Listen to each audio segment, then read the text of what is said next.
hear and the mute speak. The gospel of the Lord. Praise to you, Lord Jesus Christ. Let me take you back. You probably remember what it is to be the new kid in school, on the job, new on the team. You want to make the best impression possible. You want to fit in. But there's also things you may want to hide. You want to look good. You didn't want to wear the shoes or the clothes from Cheap Charlie's or something that was handed down from your sister or brother. You didn't want to appear poor. You didn't want to appear ignorant or slow. The kid in the back of the room who didn't get the answer at the chalkboard. You hated when they fit you in size places because you were either too tall or too short. You wanted to put out the best. And God knows if you had any physical deformities, any health concerns, what they call disabilities. No, you didn't want to stick out in that way. So here's today's gospel, where they bring a man who has a speech impediment, whether he stuttered or was mute, and he couldn't hear. And maybe people along the line were making fun of him or ostracized him. But there are people who brought him to Jesus. We saw this several times in our Gospels.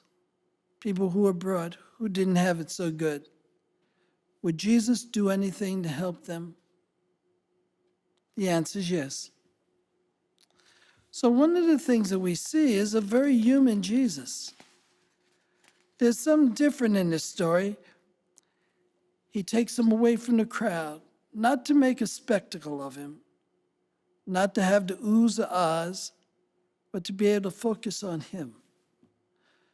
Because he couldn't hear or couldn't speak, he physically touches him to say, your ears, your mouth, speak. And he groans. He groans because that's not the way it's supposed to be. People who have deformities or people who are made fun of or ostracized. And the word is used from Jesus' language, epitha, that made it into the Gospels because it's that important to say, be opened. Something new and different is happening here, and it's happening for him. And lastly, don't even tell the crowds. No, they won't understand. One of the things that we recognize is God is at work not only then, but now.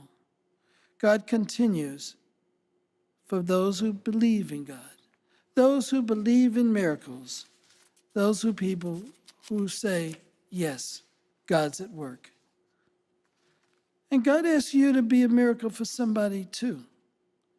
Maybe there's some way you can touch somebody's life, give them a little understanding, to be able to speak a word of kindness to people who don't have it so good.